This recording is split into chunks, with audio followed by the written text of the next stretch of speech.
Aujourd'hui, direction Vieille Maison-Saint-Gaudry, au cœur du site de Grignon. Ancien port stratégique du canal d'Orléans, ce lieu a longtemps été un carrefour essentiel pour le transport du bois.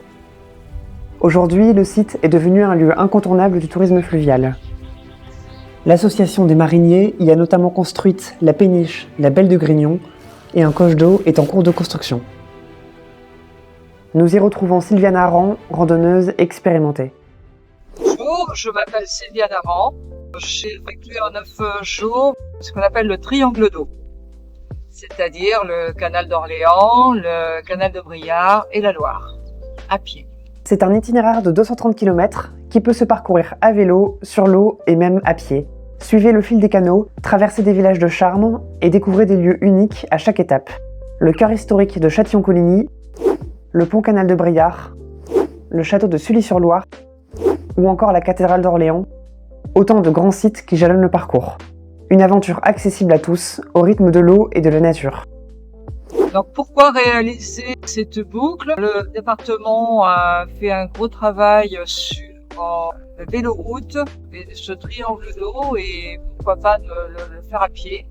Je pense que ça peut donner l'intérêt qu'on peut y trouver. Pourquoi en 9 jours? Tout d'abord, ce qui m'a motivé, c'était la distance des étapes et les hébergements.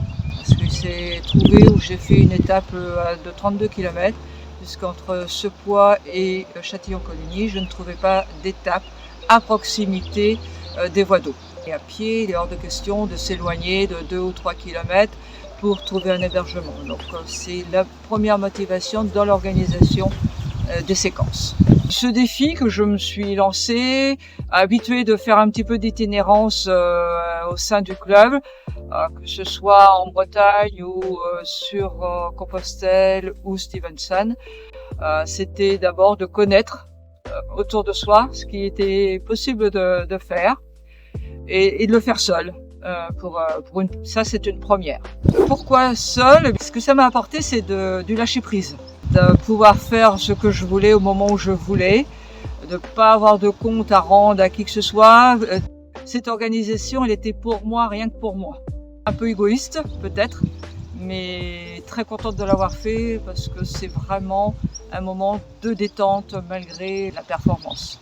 Une journée type, c'est simple, on se lève, on démarre quand on veut, toujours se lâcher prise et ce moment de détente, et après c'est l'écoute de ce qui se passe autour de soi, c'est le regard de ce qui se passe autour de soi, de faire des photos, de sentir, parce qu'au printemps c'est au moins ça l'avantage, c'est qu'on a plein d'odeurs, plein de nouvelles choses qui se réveillent, les oiseaux le matin c'est magique, que ce soit au bord des canaux ou au bord de Loire, où là effectivement je n'ai pas suivi la préco du cyclo et j'ai vraiment pris le GR qui est au bord de la Loire.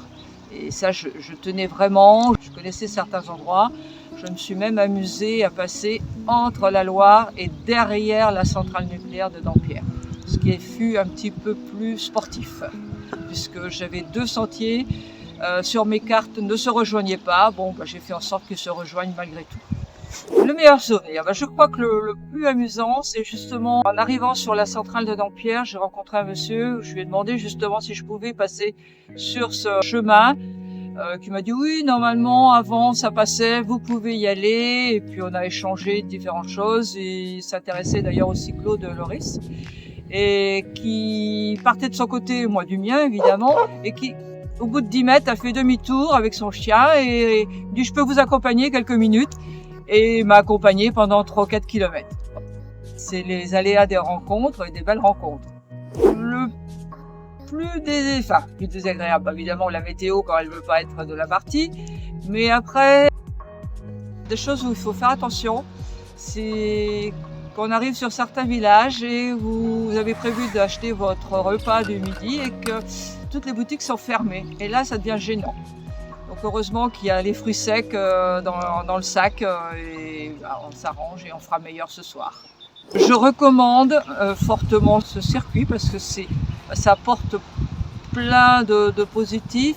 Après, à mon goût et à mon âge, ça se prépare quand même un petit peu physiquement.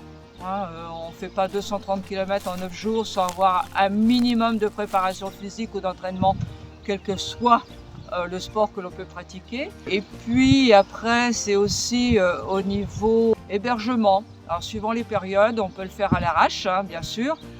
Mais moi j'ai préféré anticiper puisque après on se retrouve avec des grandes distances et on peut avoir des soucis avec des fermetures d'hébergement, des indisponibilités d'hébergement.